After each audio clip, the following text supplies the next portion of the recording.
बाबा जी प्रणाम। निर्मल ज्योति।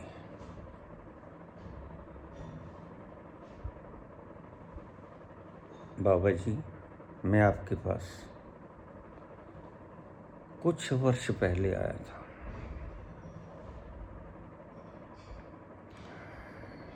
मैं एक लड़की से प्रेम करता था, वह भी मुझे प्रेम करते थे।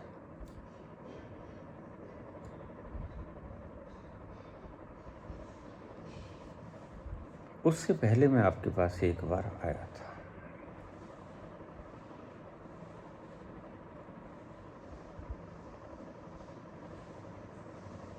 मैंने सारी बात बताई। आपने 2 मिनट के लिए मौन साधा।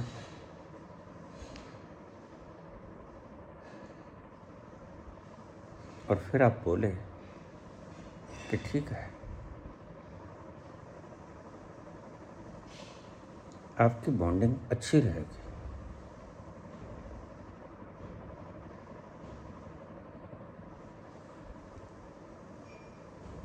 लेकिन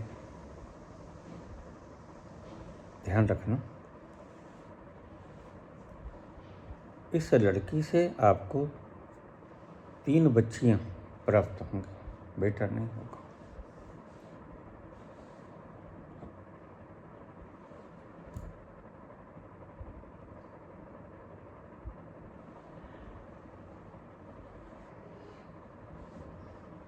मेरे मन पे बोझ आ गया।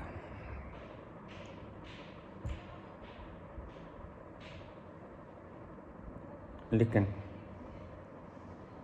अपने प्यार के आगे और उसके प्यार के आगे बेबसी का आलम इतना गहरा हो गया कि मैंने उससे शादी करवा ली। मेरा प्रश्न यह है बाबा, अभी तक मेरे 2 बेटियां तो हो गई,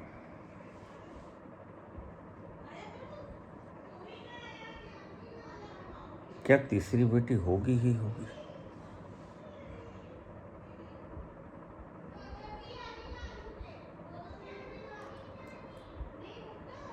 या कि कुछ उपाय है?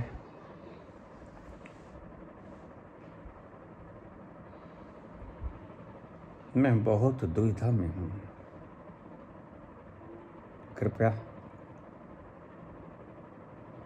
मुझे इस दुविधा से बाहर निकालिए। फाइनेंशियली इतना स्ट्रॉन्ग नहीं हूँ,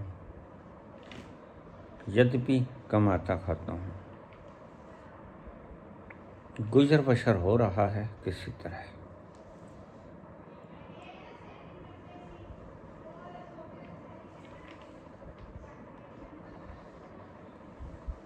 मेरी जिंदगी का सबसे मुश्किल प्रश्न आज आया है।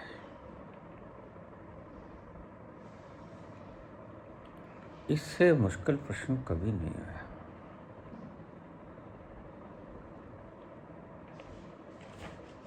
जीवन में तो बहुत आए हैं, लेकिन जब से मैंने YouTube पे बोलना शुरू किया, तब से पहला प्रश्न है जो इतना पेचीदा है। पेचीदा इस अर्थ में, तुम्हारे लिए पेचीदा, मेरे लिए नहीं पेचीदा।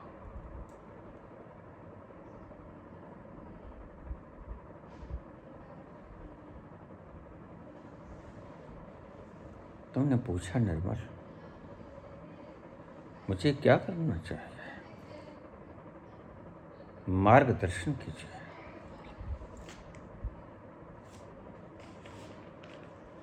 क्या तीसरी बेटी आएगी ही आएगी?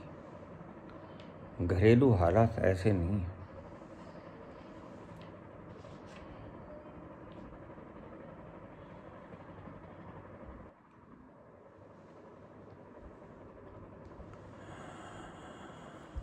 यहाँ दो ऑप्शन हैं।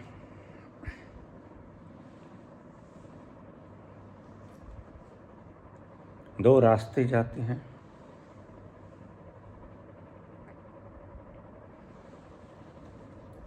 या तो जहाँ दो बच्चियाँ पैदा कर लीं, तीसरे भी कर लो।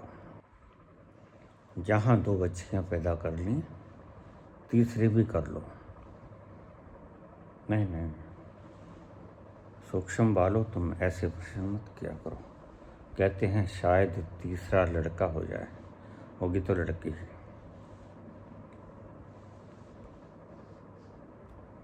एक तल ऐसा आता है, मैं रोज समझाता हूँ आपको। एक तल ऐसा आता है प्रत्येक व्यक्ति के भीतर, जिसे जंक्चर पॉइंट में कहता हूँ। वहाँ परमात्मा के फरमान, व्हाट विल हैपन, तुम्हें क्या करना चाहिए, क्या होगा, यह फरमान आते हैं। अब यहाँ थोड़ा सा ठहर जाएं। चल, वह फरमान आते हैं परमात्मा की कचहरी से।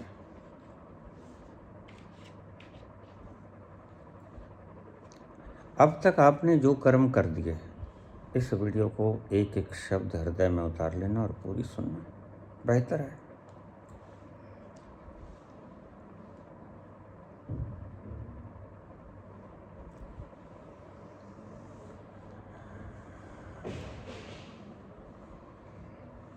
उस तल पर जाकर, जिसे जंक्शन पॉइंट कहता हूँ, वहाँ परमात्मा के आदेश आना शुरू होते हैं।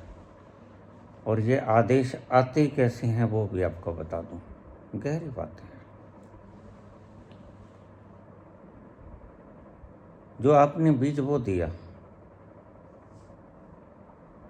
आपके संसार में बीज बोया हुआ न फले, ये संभव है। लेकिन परमात्मा के दरबार में बीज न फले, नेक्स्ट टू इम्पॉसिबल, यह असंभव है। फलेगा, निश्चित फलेगा। तो वहाँ से जो फरमान आते हैं, वह हो चुका होता है। इसको तुम प्रारब्ध भी कह सकते हो।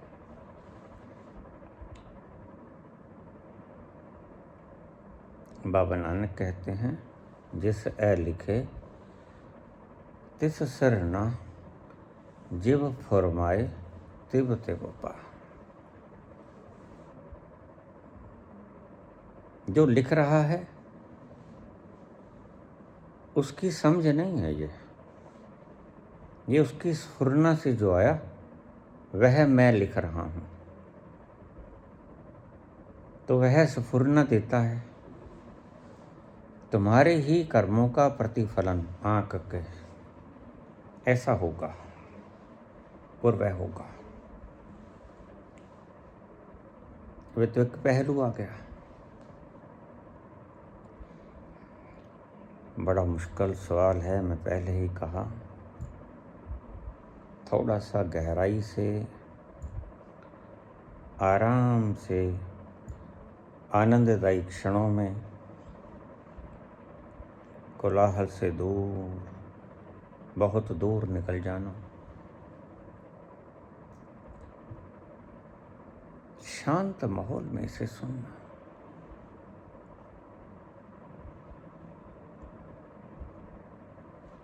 अब आपने पूछा, मैंने बाबा से पूछा, बाबा ने कहा 3 बेटियां होंगी, बॉन्डिंग अच्छी रहेगी। तुमने कहा प्यार तो बहुत है, जरा भी किसी बात पर कभी तू तलाक नहीं हुई। टोटली सरेंडर्ड एक दूसरे के प्रति।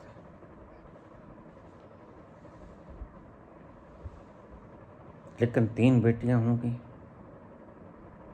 इनमें से 2 हो गई, तीसरी मैं क्या करूं। अब यहाँ आती है आपकी चॉइस। कर्मन की गति न्यारी रे साधो, कर्मन की गति न्यारी। निर्मल नीर दिए नदियन को, सागर की न खारी। मीराबाई के शब्द हैं, बड़े प्यार से भरे हुए। ऐसा मत समझना कि भक्त मूर्ख होता है, नहीं। भक्त परम समझदार होता है।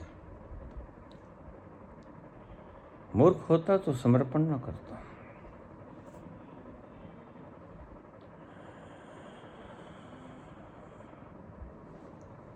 कहते नदिया को उज्जवल जल दिया तुमने, निर्मल। दरिया कीनी खारी, और दरिया उसे खारा बना देता है।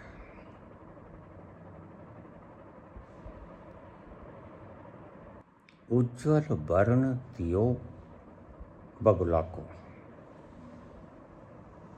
कोयल कर दीनी कारी। बगला को तुमने सफेद रंग दिया, उज्जवल। उज्जवल रंग दियो बगुला को, कोयल कर दीनी कारी। कोयल को तुमने काला बना दिया। मूर्ख को तुम ताज दिए हो,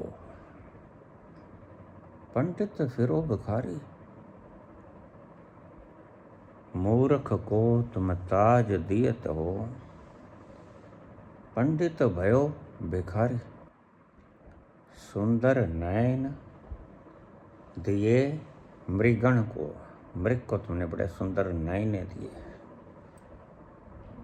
बन बन फिरे उजारी, लेकिन जंगल जंगल भटकता फिरता है। कितने सुंदर नयन हैं, मृग नयनी।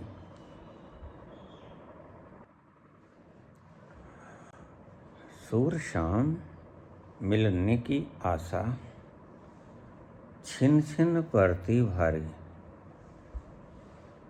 मीरा के शब्द बड़े प्यारे हैं। कर्मन की गति न्यारी।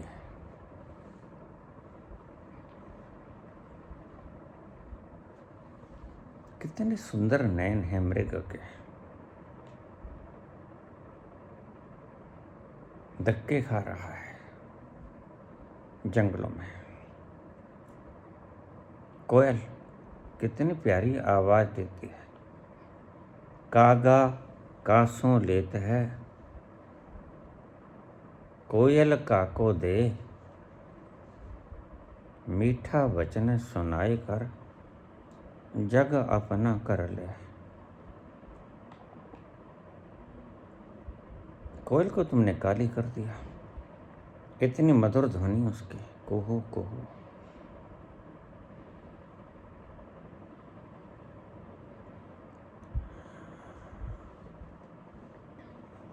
और बगला के तुमने श्वेत रंग दे दिया। और श्वेत रंग कोई अच्छा नहीं होता, और काला रंग कोई बुरा नहीं होता। लेकिन हमारी धारणाएं बहुत कुछ बदल देती हैं। भगवान कृष्ण, भगवान राम श्याम वर्ण के थे। चलो आगे चलें।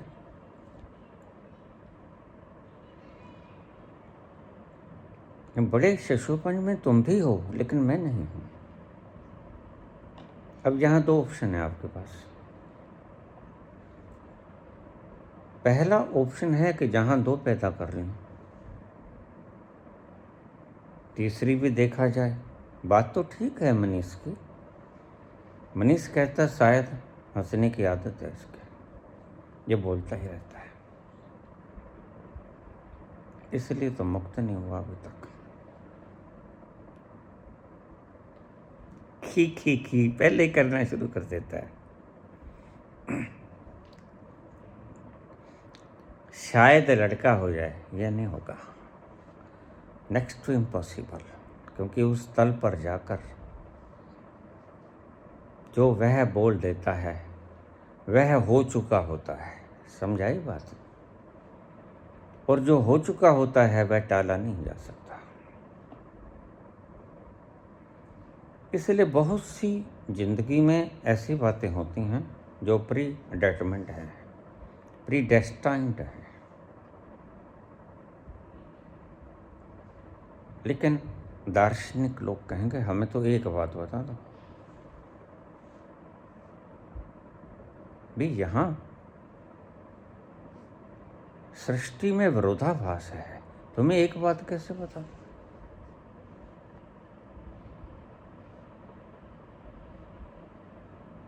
कोई का बस ये बता दो कि सभी कुछ पूर्व निश्चित है या कुछ हमारे हाथ में भी है। भाई बात तो समझो, ऐसा थोड़ी जिंदगी चलेगी।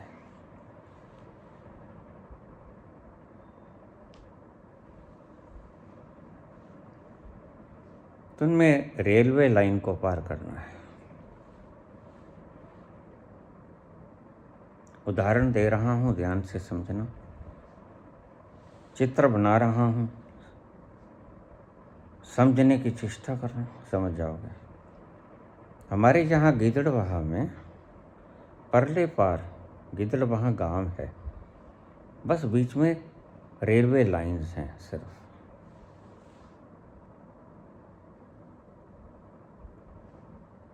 मैं आज की बात नहीं कर रहा क्योंकि आज तो मैं गया ही नहीं।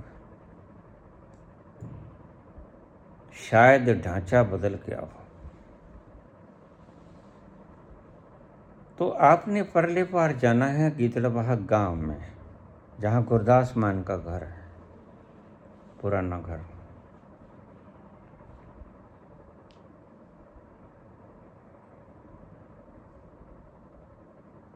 और आप देख रहे हो कि सामने से गाड़ी आ रही है, आपको नहीं पता कितनी रफ्तार से आ रही है।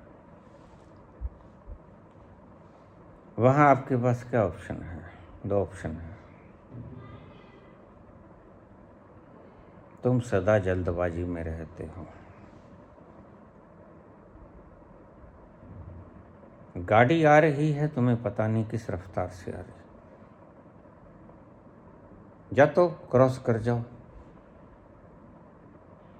अब आगे जो भी हो परिणाम देखा जाएगा। खुदा तलाश लिया और बंदगी कर ली। या फिर ठहर जाओ, वहां चॉइस काम करेगी तुम्हारे। समझाई बात? बिल्कुल सामने दिखता है, ज्यादा दूर भी नहीं है गाड़ी, लेकिन किस गति से आ रही है तुम्हें भी नहीं पता।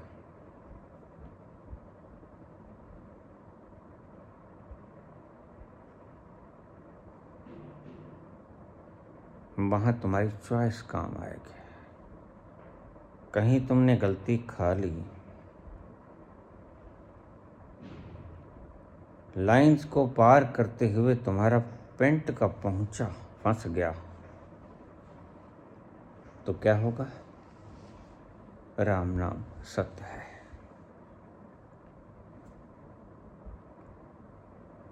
और तुम वहां ये भी फैसला ले सकते हो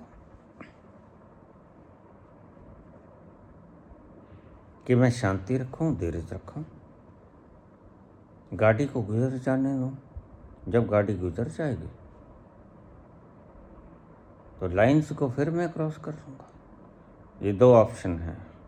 पहला ऑप्शन सर्टन नहीं।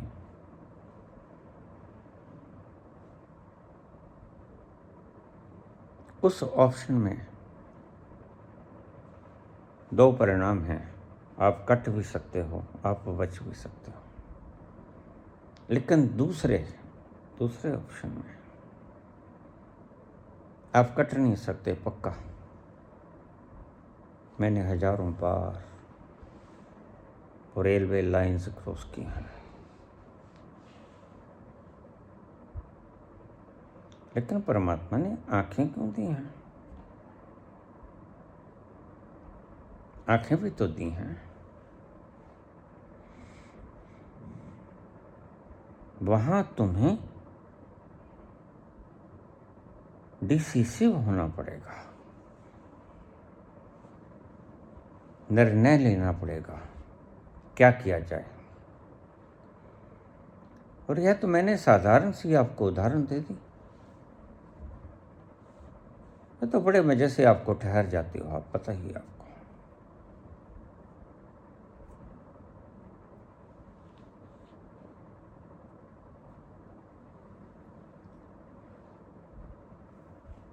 लेकिन मैंने एक उदाहरण दी कि अगर ऐसा है तो आप क्या करोगे। आंखें हैं आपके पास, बुद्धि है, सब दिख रहा है, लेकिन आपका लक्ष्य क्या है? उस पार चले जाना। रास्ते में बाधा क्या है? ट्रेन का आना।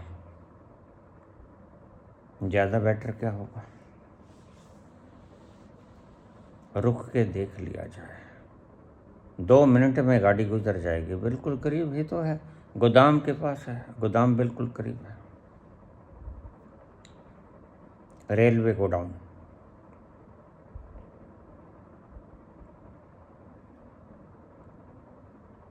वहां तुम्हें निर्णय लेना पड़ेगा। देखिए, यहाँ लड्डू गोपाल की कहानियां काम नहीं करेंगी। कल मुझे किसी मित्र ने कैब पर भेजा, लड्डू गोपाल ले आए, कहानी सुना रहा है, खुद मूर्ख है, दूसरों को मूर्ख बना रहा है।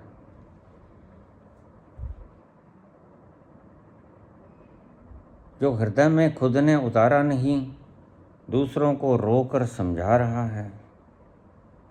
ये भावनाएं हैं, सिर्फ भावनाएं हैं, यह अनुभव नहीं है। मैंने देखा, वह कहानी का कथा का सुनाने वाला व्यक्ति लड्डू गोपाल, कृष्ण आटा भी पिसा लाते हैं, कृष्ण पानी की बाल्टी भी ले आते हैं, कृष्ण सारा सामान भी खरीद ले आते हैं, तुम्हारे बाप के गोले लगे हैं।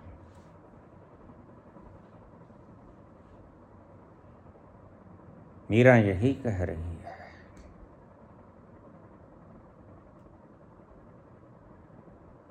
सुंदर नैन दिए मृगन को, बन बन फिरे उजारी। वनों में भटकता फिर रहा है, उजड़ रहा है।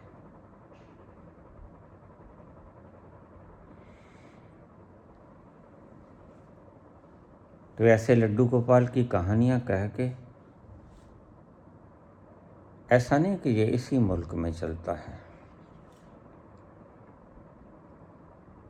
ऐसे लगता है तमाम विश्व पागल हो गया है, कहीं किसी रूप में, कहीं किसी रूप में।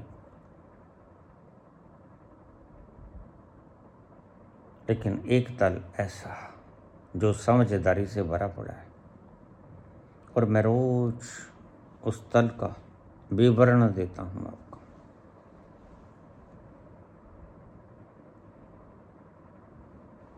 तुमने पूछा पुत्र normal, what should I do at this juncture point? It is crucial for me. इस निर्णायक समय में मुझे क्या करना चाहिए? आपकी भविष्यवाणी सत्य हुई, लेकिन अब मुझे क्या करना चाहिए? क्या मैं कुछ कर सकता हूँ? हाँ, कर सकते हो। चौंकिया नहीं।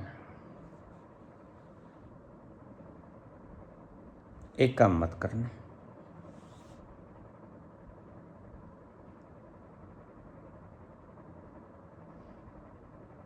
अगर करो तो उसका फल भोगने को तैयार रहना।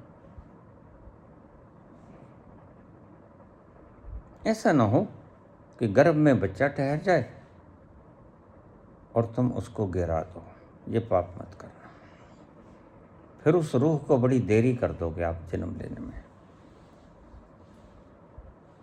तुमने बड़ी बाधा डाली, तुम अगर न गर्भ में ठहराते तो प्रकृति उसे अन्न गर्भ उपलब्ध करवा देती है। ये लेने देने के संबंध ऐसा नहीं होता कि नाथूराम गोडसे ने महात्मा गांधी के गोली मार दी और इस जन्म में महात्मा गांधी नाथूराम गोडसे को गोली मारेंगे तो मुक्त हो जाएंगे। नहीं नहीं, फिर तो नाथूराम गोडसे से मरे भी और नाथूराम गोडसे से बंधे भी। नहीं, ऐसा नहीं होता। परमात्मा फल देता है सुख और दुख के हिसाब से।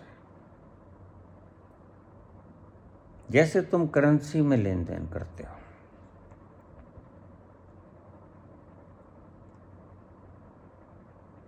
यहां मूंगी के बदले आटा नहीं मिलता, यहां दूध के बदले दालें नहीं मिलती, एक्सचेंज नहीं होता। परमात्मा के कर्म फिलॉसफी में दो ही चीजें हैं, इसको गौर से समझ लेना।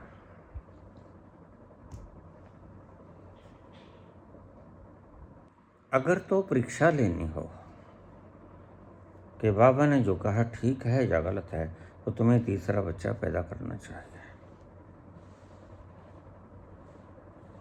बाबा झूठा है तो पता चल जाएगा। लड़का हो गया तो बाबा झूठा है, लड़की ही हुई तो बाबा तो सच्चा हो गया। बात तुम्हारी रह गई। यहाँ कर्म करने के दो पहलू भी हैं। एक शब्द को बड़े ढंग से सुनना। तुम्हारे जीवन की अहम भूमिका है। व्यक्ति 100 वर्ष का हो जाए, लेकिन ये कर्म फिलॉसफी उसके समझ नहीं आती। गुरु वशिष्ठ ने भगवान राम का राय तिलक निकाला था। कहाँ चूक हो गई, राय तिलक के बदले वनवास मिल गया। इतना महाज्ञानी, कहीं तो कुछ हुआ होगा ना। लोग मुझसे पूछ लेते हैं, सीधा सा उत्तर है, कोई ज्यादा मुश्किल नहीं।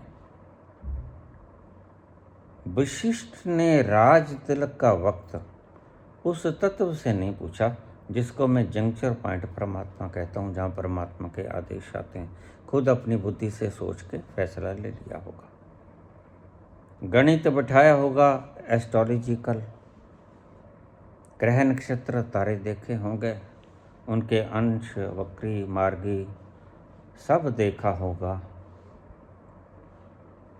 और बुद्धि से निर्णय ले लिया होगा कि यह शुभ रहेगा। एक तो ये तल भी है, यह तल गलत भी हो सकता है।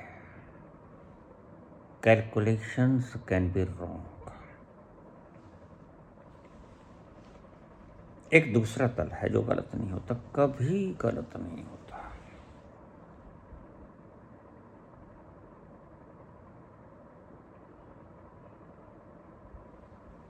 वो तल है कि विशिष्ट ज्ञानी थे, एनलाइटेंड थे, अपने भीतर जाते, उस जंक्चर पॉइंट पर परमात्मा से पूछते, महत् कार्य है, बताइए मैं क्या करूं। जैसे आप एआई से प्रश्न पूछ लेते हो, आज तक की जैसी भी उपलब्धि है वह बता देता है।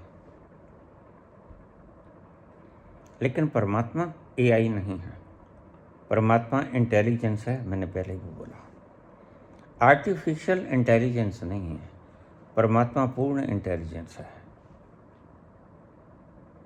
तो वशिष्ठ भीतर गए होगे, बहुत ज़्यादा होते, बहुत ज़्यादा मुश्किल नहीं था। जब जरा गर्दन झुकाई देख ली, दिल के आईने में थी तस्वीरें यार।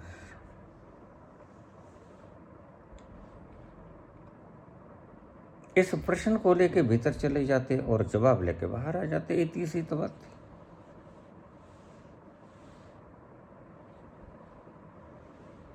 पुरातन जमाने में राजा लोग गुरु बनाते थे। किस लिए? जब कोई ऐसा वक्त आ जाए जो उनकी समझ में ना आए, ऐसे तंग नहीं करते तो हर बात पे। मेरे एक शिष्य थे, वो मुझसे पूछते, बाबा हम चंडीगढ़ चले हैं, थोड़ा सा पेच वगैरह का ख्याल रखना, गाड़ी के टायर वगैरह पंचर ना हो जाए। ऐसे काम संतों से नहीं लेने चाहिए, यह पाप है। गाड़ी 120 पे चला रहा हूँ, तुम ध्यान रखना, मैं तुम्हारे बाप का बोला हूँ क्या?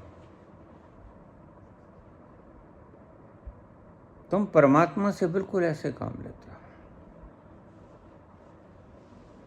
फरियाद के नाम पर इतना पाप तुमने कमाया, ना तुम्हें पता लगा, ना किसी ने बताया। साईं वे साडी फरियाद तेरे ताईं, और 1000 बातें करा दी, अगे पिछे फेरे लाई, मैनू रास्ता दिखाई, ओकड़ा संभाली मेरियां, भार तू उठाई।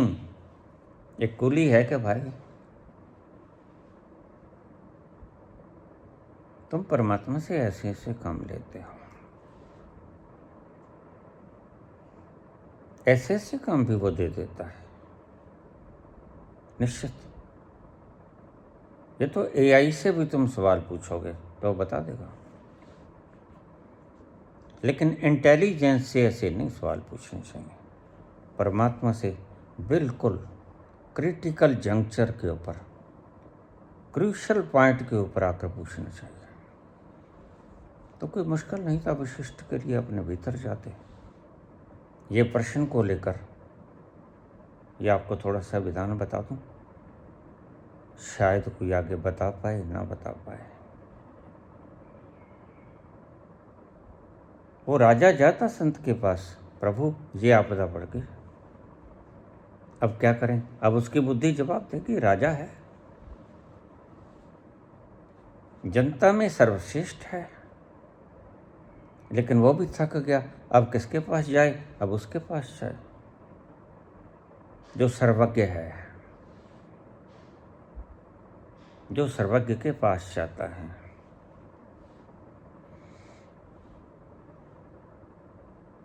तो राजा गुरु के पास जाता था, अपनी व्यथा रखता था, और गुरु तत्क्षण उसका हल बता देता था, ऐसे कर रहा हूं। वह क्या करता था? अब मैं सारी चीजें उधेड़ देता हूं।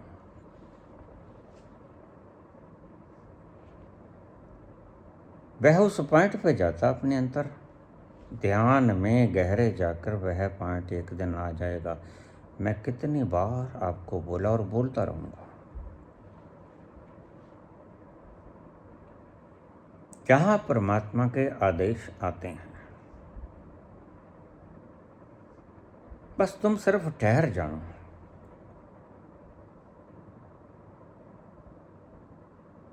गंदला पानी ठहर जाने से माटी नीचे बैठ जाती है, शुद्ध पानी ऊपर आ जाता है। लेकिन तुम छेड़छाड़ करते रहते हो, तुम फिर गचौल डाल देते हो उस पानी में, वह फिर गंदला हो जाता है। ऐसा मत करना। जब तुम जंक्शन पॉइंट पे पहुंच जाओ, पता चल जाएगा तुम्हें। मुझसे मत पूछना, भीतर की चीजें पूछी नहीं जाती। जैसे आंखों वाला व्यक्ति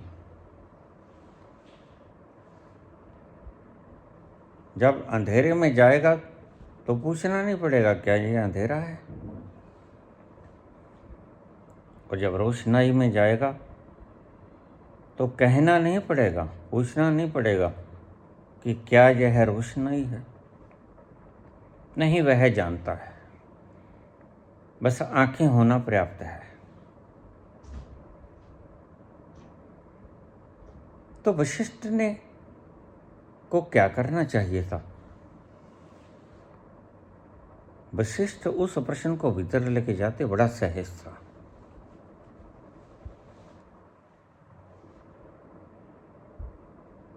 और उस सर्जनहारे को पूछता है, उस सर्वज्ञ को पूछता है। ये सर्वज्ञ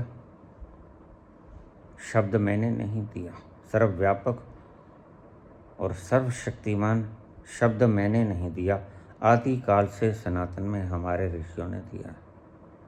इसका कोई अर्थ है, वह सब जानता है, फिर तुम्हें तकलीफ क्या है? क्यों मारे मारे फिरते हो?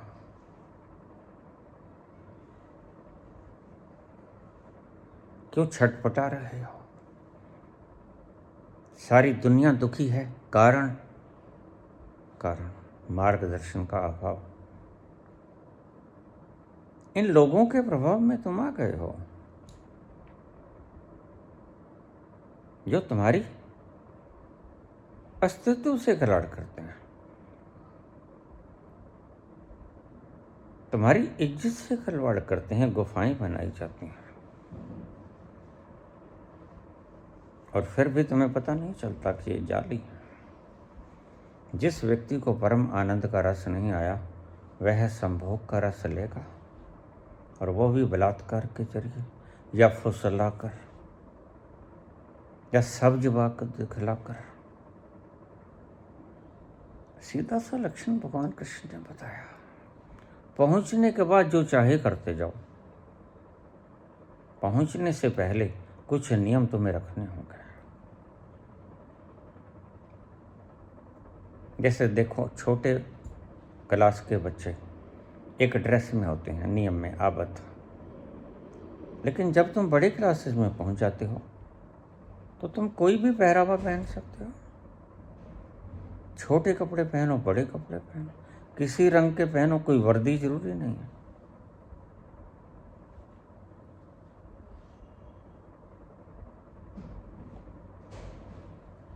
ये लोग पूछ लेते हैं, बाबा ये आरएसएस वाले की जो वर्दी है, इसमें निक्कर क्यों बनाई? मैंने कहा, भागने में आसानी हो जाती है। अगर पैंट बना देते तो पहुंचा किसी वक्त अड़ सकता है, और भागने में हम दक्ष हैं। जहां जान बचती हो वहां चरण विंदा हो जाते हैं।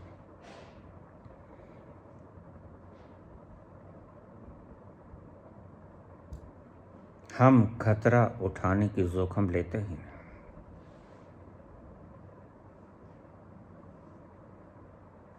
वशिष्ठ अपने भीतर जाते हैं। ये गुरुजन इसलिए बने थे, जो व्यक्ति उस तल पर पहुंच गया जहां परमात्मा के आदेश आते हैं। नहीं समझाता, उससे पूछ लो, वह बता देगा। करुणावान है, और इतना करुणावान कि तुमसे उसका मुआवजा नहीं मांगेगा, और दूर बैठा होगा एकांत में, शोर शराबे से दूर। बस उसका शरीर चलता रहे, इतना सा उसको मिल जाए, जो मिल जाता है।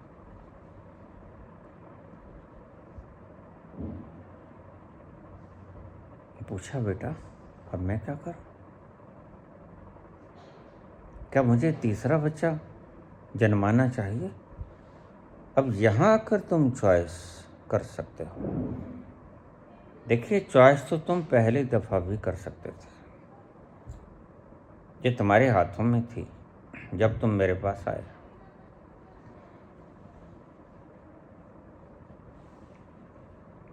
जब मैंने कहा कि बॉन्डिंग बड़ी अच्छी रहेगी,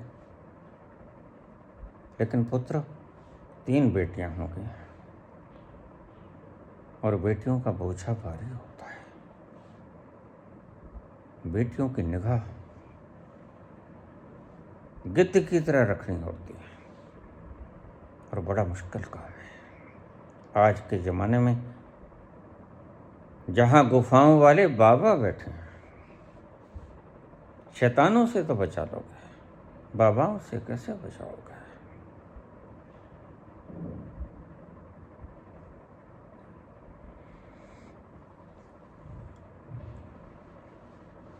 पहले बार जब मैंने कहा, पूछकर कहा था, कोई एस्ट्रोलॉजी लगा के नहीं कहा था, कोई गणना नहीं की थी ग्रह नक्षत्र तारों की, हालांकि मैं जानता हूं।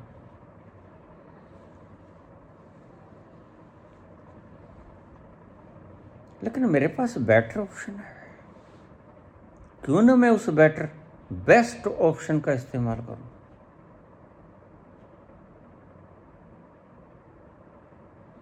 लेकिन उस वक्त भी तुम फैसला लेने में स्वतंत्र थे। मैंने तुम्हें कब कहा कि यहाँ करवाना ही पड़ेगा पुत्र? It is predestined. नहीं, मैंने नहीं कहा।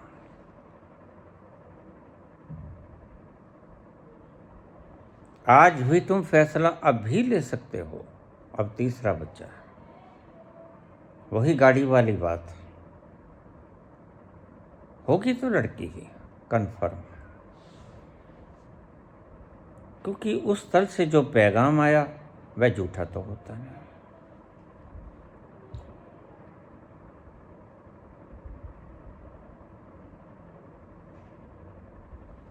अब तुम्हारी चॉइस पर डिपेंड करता है। यहाँ दो रास्ते हैं। पहला, चॉइसफुलनेस। तुम पूर्णतः स्वतंत्र हो जाओ चॉइस लेने के लिए, चाहे पैदा करो चाहे ना करो। जैसे मनीष कहता है शायद लड़का हो जाए, तो चांस देख लो, क्या फर्क पड़ता है, होगा नहीं। ये तो मैंने स्टैंप लगा दिया आपको।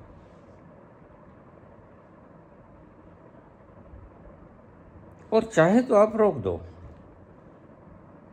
लेकिन ध्यान रखना, मैंने कहा परमात्मा जिस करेंसी में आपके फल भुगताता है वो है सुख और दुख।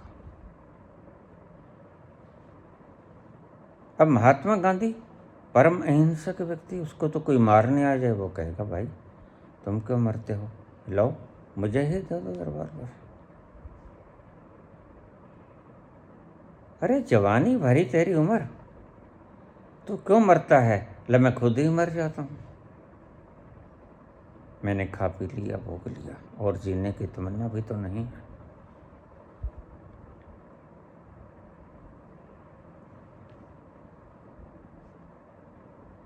अगर नाथूराम गोडसे को गोली मारकर ही गांधी मुक्त होंगे तो फिर यह भी बंधन हो गया। एक तो कत्ल हुआ बेचारा,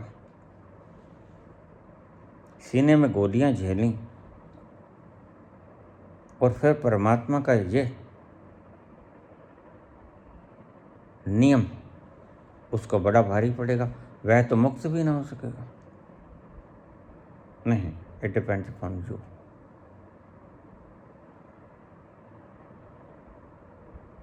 परमात्मा जिस करेंसी में फल देता है, मैं बार बार समझा रहा हूँ आपको, ये समझ लेना। यहाँ ऐसा नहीं कि तुमने किसी के तमाचा मार दिया वो तुम्हारे तमाचा मारेगा। यहाँ कोई बैलेंसिंग नहीं होती कर्मों की। यहाँ कर्म का प्रभाव गिना जाता है।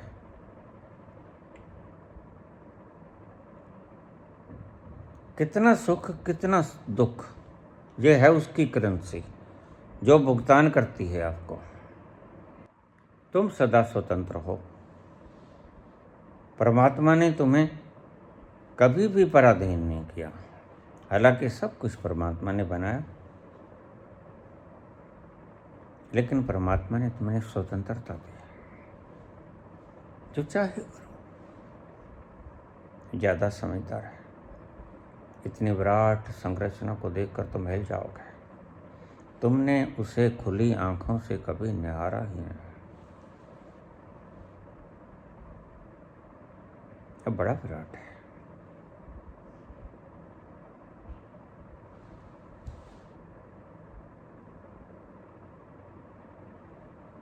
पहले दिन भी तुम फैसला ले सकते थे, नहीं लिया कोई बात नहीं।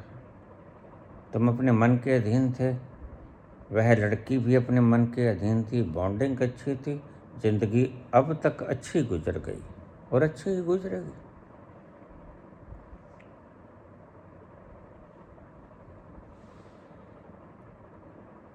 लेकिन तुमने, मैंने कहा, आज तक का सबसे मुश्किल प्रश्न,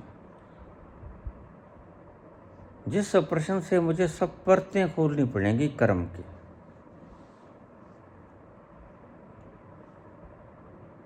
अगर तुमने तीसरा बच्चा पैदा ना किया, उसके जरिए आपको सुख और दुख जो मिलना चाहिए था,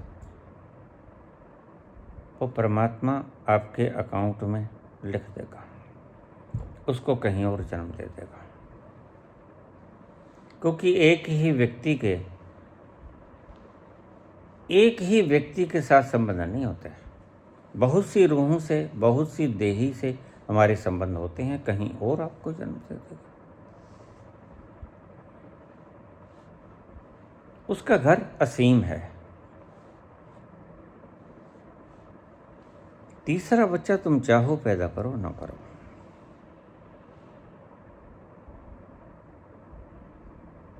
अब ये डिसीसिव पॉइंट आ गया, निर्णायक मोड़। तुम यहां ऐसा भी चल सकते हो कि सब उस पर छोड़ दो, और अगर बुद्ध पुरुष होता तो यह प्रश्न न पूछता। वो कहता, मेरी तो यही मर्जी, मेरी तो यही अर्जी, कर वही जो तेरी मर्जी है।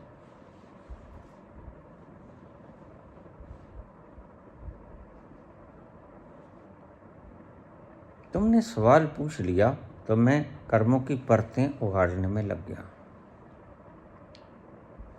तुम परतंत्र तो हो ही नहीं, ये समझो। तुम परतंत्र सिर्फ तब हो जाते हो जब तुम कोई कर्म कर बैठते हो, उसको प्रारब्ध भी कह सकते हैं। तुमने कत्ल कर ही दिया, तब भाई मुकदमा चलेगा, जो भी फैसला होगा तुम्हें भुगतना होगा। You will have to accept that.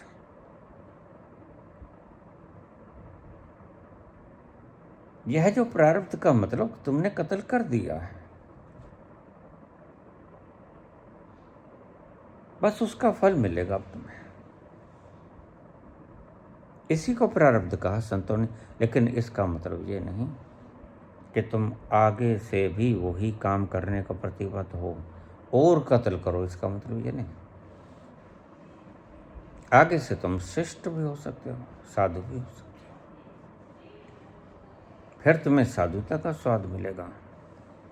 Valmiki डाकू हैं, वाल्मीकि ऋषि हो जाते हैं।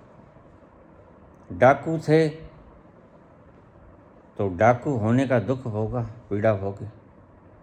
ऋषि हो गए तो ऋषि होने का सुख होगा, सीधी सी बात है।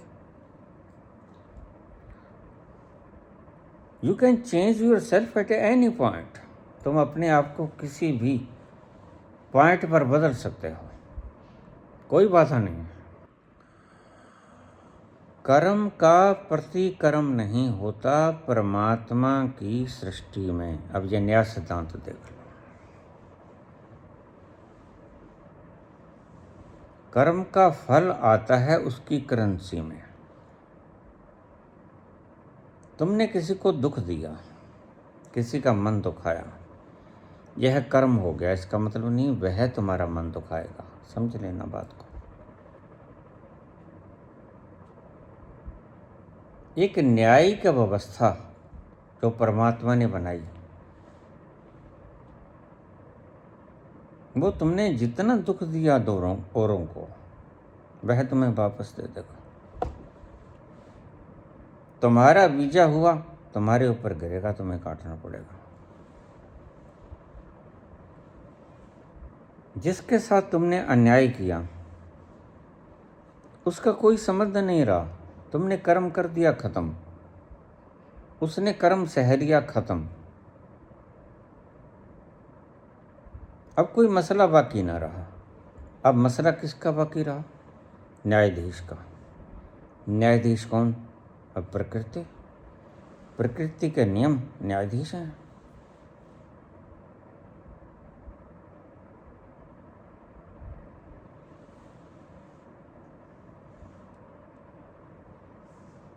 पुत्र सवाल बड़ा प्यारा पूछा है।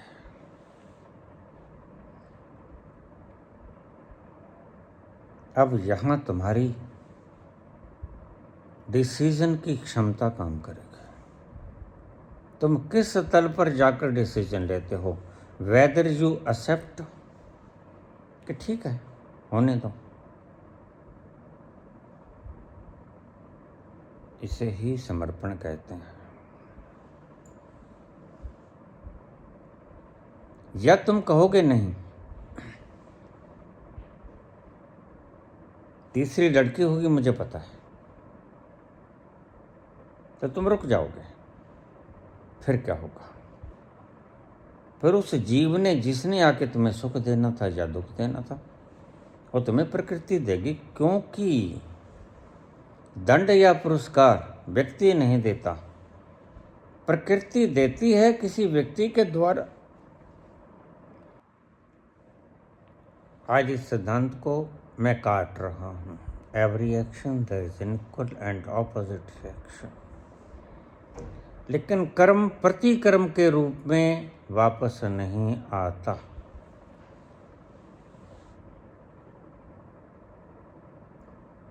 कर्म प्रतिफलन के रूप में वापस आता है। अब यहां समझना गहरी बात है। कर्म प्रतिकर्म के रूप में वापस नहीं आता। जैसे गेंद वापस आ गई, अपने द्वार को मारा। कर्म प्रतिफलन के रूप में वापस आता है, फल मिलता है आपको। उस कर्म करने में तुमने उसकी सृष्टि को कितना दुखी किया या कितना सुखी किया, यह काउंट करेगा।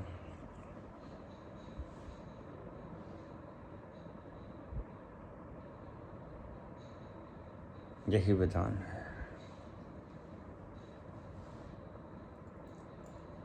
प्रतिफलन। आप किसी को मार देते हो, उसको मार दिया, उसको जितना दर्द हुआ, दुख हुआ, उसका परिवार बाद में जैसे झेलेगा। जो जो लोग प्रभावित हुए, जो मित्र परिवार के सदस्यगण, जो जो जैसे प्रभावित हुए, उनकी दुआएं बद्दुआएं सब निकलेंगी। परमात्मा बड़ा महीन सुपर सेंसिटिव कंप्यूटर है, उसके भीतर फीड हो जाएंगे।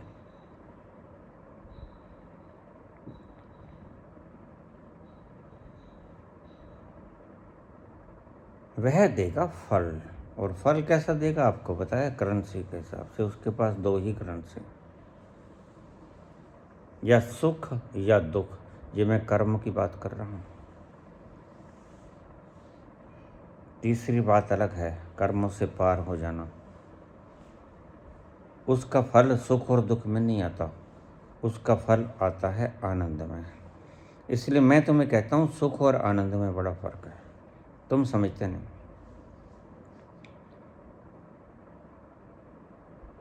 किसी भी कर्म से सुख नहीं मिलता, और किसी भी कर्म से, क्षमा करना, किसी भी कर्म से आनंद नहीं मिलता। आनंद मिलता है कर्म से पार जाकर। वह तीसरा डायमेंशन है, उसको छोड़ दो, इस वक्त उसका जरूरत नहीं है।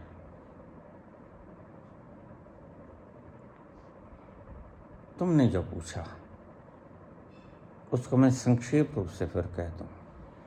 ये ऐसी सिचुएशन है, यहाँ तुम्हारा डिसीजन काम करेगा। डिसीजन तो पहले दफ़ा भी तुम्हारा ही करता। तुम कह देते ठीक, कोई बात नहीं, मुझे उससे प्रेम है, उसको मेरे से प्रेम है, बस हम प्रेमी के रूप में रह लेते हैं।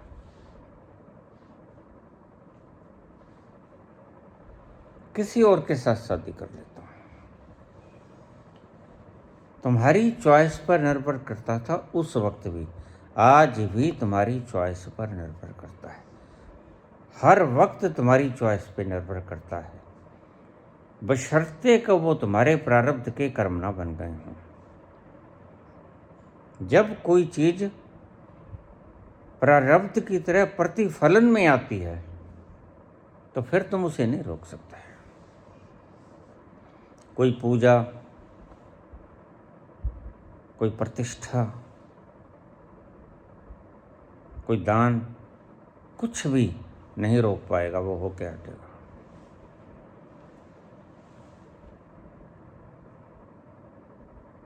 अगर कोई प्रारब्ध फलीभूत हो गया, कोई बीज फलित हो गया, वृक्ष बन गया, फल लग गए, अब तो फल लग गए भाई, फल गिरेंगे, तो तुम क्या कर सकते थे? तुम बीज बोने से रुक सकते थे, ये तुम्हारे हाथ में था, वहां तक तुम्हारे हाथ में था। लेकिन उसके बाद एक ऐसा मुकाम आया कि तुम्हारे हाथ में वो न रहा। तो पहले दिन मैंने तुम्हें कहा कि जोड़ी तो अच्छी रहेगी, लेकिन अगर संतान पैदा करोगे तो 3 बेटियां होंगी, तुम चाहते पहले भी ना पैदा करते। फिर ये मसला तुम्हारा और प्रकृति का था। प्रकृति ने जो तुम्हें दुख और सुख देना था 3 बेटियों के द्वारा, वो किसी अन्य ढंग से देती थी, उसके पास लाख उपाय हैं, उसकी संरचना बड़ी विराट है।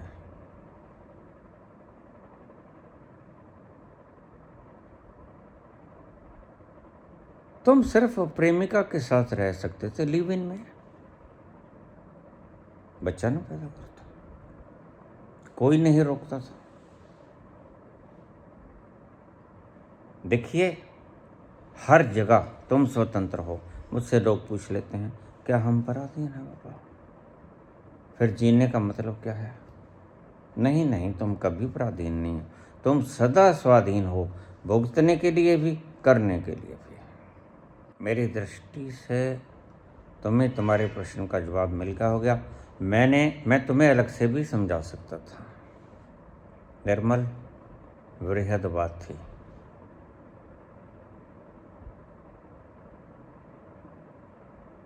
इसलिए मैंने सामूहिक रूप से बताना ठीक समझा। एक एक व्यक्ति को कहाँ कहाँ बताऊंगा, और फिर रिकॉर्ड नहीं हो पाएगा, और फिर मैं आने वाली जनरेशन्स के लिए यह कंटेंट बचा के रखना चाहता हूँ। फिर अगर तुम्हें बता दिया सिर्फ, तो कंटेंट बचेगा नहीं नेक्स्ट पीढ़ियों के लिए। तो ये बेटर वे है कि मैं तुम्हें भी बता दूं, औरों को भी बता दूं, बहुतों का प्रश्न हो पाए, बहुतों को हल मिल जाएगा, और ये सेव भी हो जाएगा आने वाली पीढ़ियों के लिए।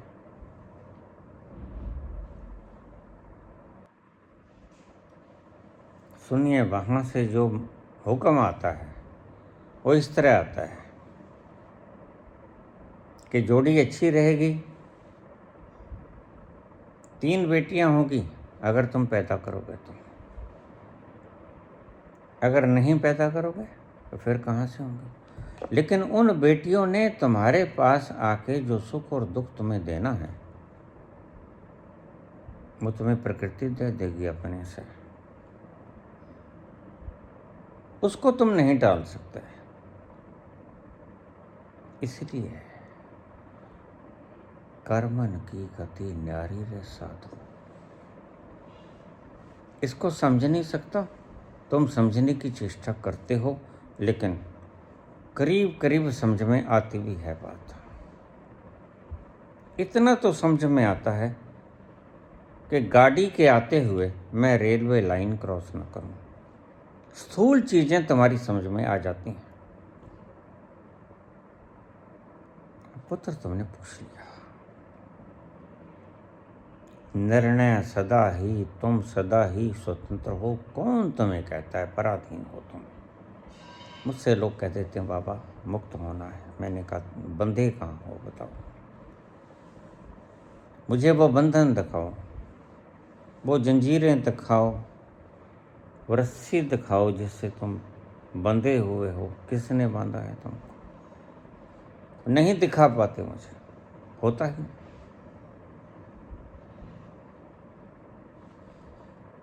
तो आज के प्रश्न का सार,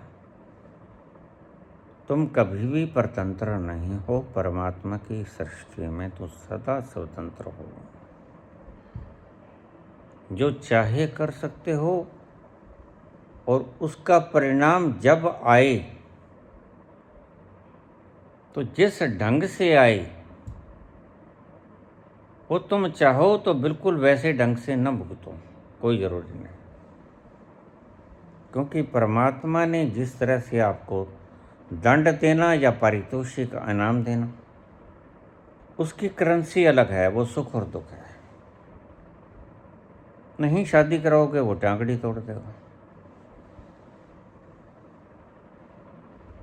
दुख देना है, कैंसराइटिस कर देगा, हाय हाय करोगे पड़े पड़े खाचड़ी के ऊपर, वो भी तुम्हारे हाथ में है ना। इतना सा समझ लो। मैं ये समझता हूँ कि इससे आगे बताने को बहुत कुछ है, क्योंकि आपने वो रग छू दी। अब इसको मैं संपूर्ण करके ही हटूंगा। ऐसा ही एक प्रश्न मेरे पास समस्या के रूप में बहुत साल पहले आया था। वक्त ज़्यादा हो गया है, मैं इस वीडियो को 2 भागों में कर देता हूँ, क्योंकि 1 घंटा हो गया और इससे ज़्यादा मैं समझता हूँ कि तुम सुन नहीं पाते। कितना ही तुम कहो, अगर 10,000 लोगों में से कोई 2,000 व्यक्ति सुनता है, तो फिर 8,000 लोगों के पास पूरी बात जाती नहीं। किसी भी कारण से किसी के पास वक्त नहीं, किसी के पास शक्ति नहीं उतनी, इसलिए मैं समझता हूँ कि इतनी वीडियो काफ़ी है। लोग तो 8-8 मिनट की वीडियो बना देते हैं, लेकिन उनका निहित कारण कुछ और होता है। मेरा वो कारण नहीं है। मैं तुम्हें सत्य बतलाना चाहता हूँ और बिना कीमत के बताना चाहता हूँ। मैं तुम्हें सुखी करना चाहता हूँ। मैं चाहता हूँ ए ईश सब सुखी हूँ, और मैं अपनी तरफ से प्रयास करूँगा, कर रहा हूँ।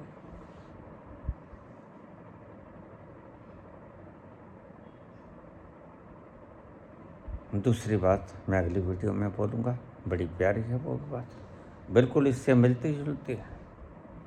तो ये तो तुम्हें समझ आ गया। तुम न भी करोगे तो प्रकृति तुम्हें सुख और दुख के रूप में किसी तरह दंड दे देगी, कोई टांगड़ी तोड़ देगी तुम्हारी, फिर क्या करोगे? वो तो तुम्हारे बस में है। मेरा चूकना टूट गया, बाबा पहले बता गए थे कि देखो विपत्ति काल आने जा रहा है, और वर्ष भर से आज भी मुझे दर्द होता है। चूकना टूटा है, कोई ऑपरेशन नहीं।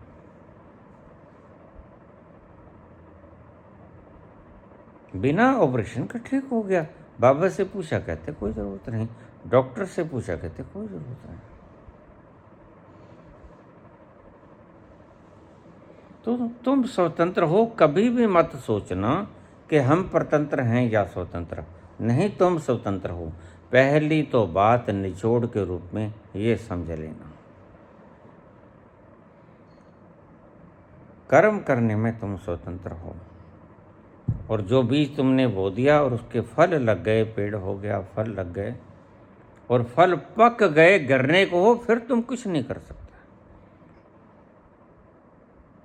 उनको हम प्रारब्ध कहते हैं। अब यहाँ तक तुम समझ गए होगे, और आगे को भी तुम कर्म करने को स्वतंत्र हो। और ध्यान रखना, तुम भोगने को भी स्वतंत्र हो। ये नई बात मिलेगी आपको।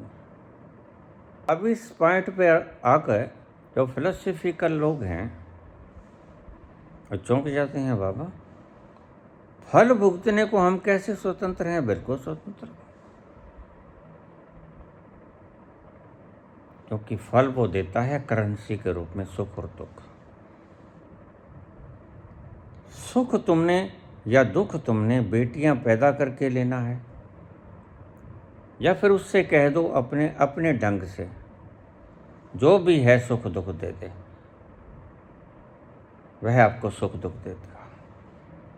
फिर वो इस तरह नहीं भुगताएगा, उसके 1000 हाथ हैं, उसके 1000 रंग हैं, वो किसी और दिशा से तुम्हें दुख दे देगा। अगर लड़कियों ने तुम्हें दुख देना है, वो किसी और दृष्टि से तुम्हें, किसी और ढंग से, वह सीमित नहीं है, वह असीम है। उसके ढंग भी असीम हैं, उसके पास सामग्री भी असीम है, उसके पास रास्ते और डायमेंशन भी असीम हैं। वो किसी भी ढंग से तुम्हें दुखी कर देगा, तुम बच नहीं सकोगे। दूसरी बात इसको ले लेना, यहाँ कर्म का फल प्रतिकर्म के रूप में नहीं मिलता। किसी ने तुम्हें मार दिया और तुम उसको मारो, फिर तो वो तुम्हें मार भी गया और तुम बच भी गए, मुक्त नहीं हो सकोगे। ऐसा नहीं है, बस उसको मिलेगा सिर्फ दंड, और वो देगा न्यायाधीश। न्यायाधीश कौन? परमात्मा ने जो न्याय व्यवस्था बनाई। अब ये संविधान बनाया, ये आदमी ने बनाया। परमात्मा ने अपने लिए नहीं बनाया, परमात्मा ने प्रकृति के लिए बनाया। खुद तो नियमों से पार है, वो बात की बात है। किसी और वीडियो में बोला भी हूँ और कभी बोल भी दूंगा, क्योंकि आप भूल जाते हो।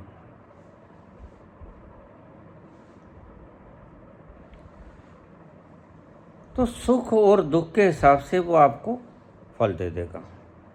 जरूरी नहीं कि उस एक्शन का बिल्कुल स्वाभाविक उसी प्रतिरूप में रिएक्शन हो। प्रकृति आपको दंड देती है या पारितोषिक इनाम देती है, वह सुख और दुख के रूप में देती है। तीसरा कोई ढंग नहीं।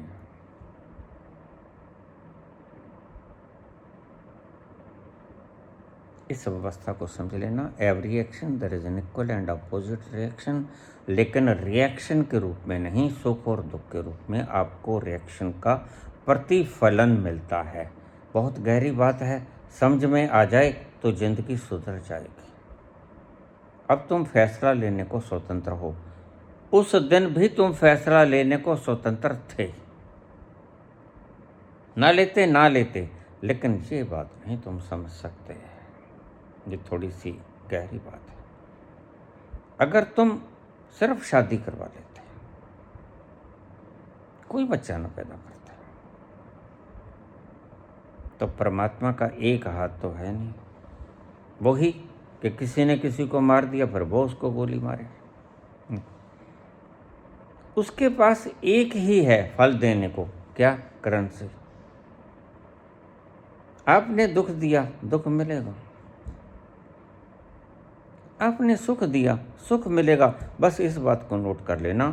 4 वेद, आखिरी शब्द बोल रहा हूँ, 4 वेद 6 शास्त्र में बात मिलत है 2। कौन कौन से?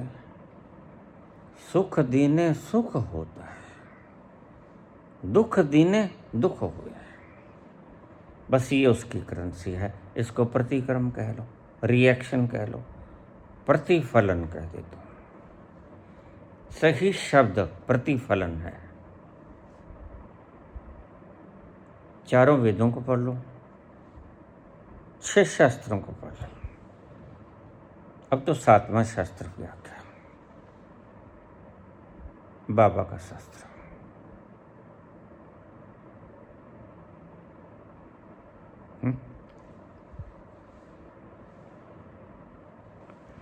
ब्रह्म सत्यम जगत सत्यम, ब्रह्मम मिथ्या।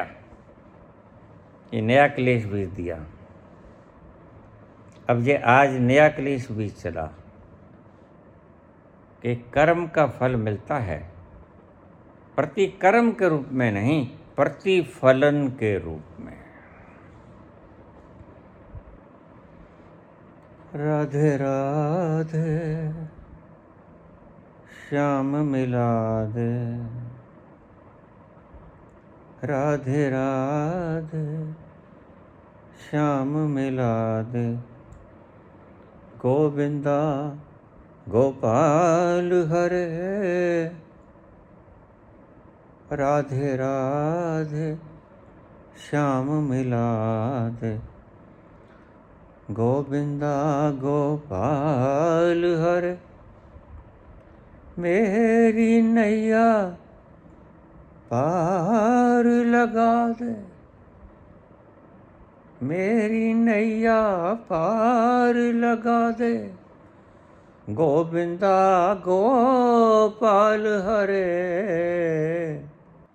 राधे राधे श्याम मिला दे, गोविंदा गोपाल हरे, राधे राधे। धन्यवाद।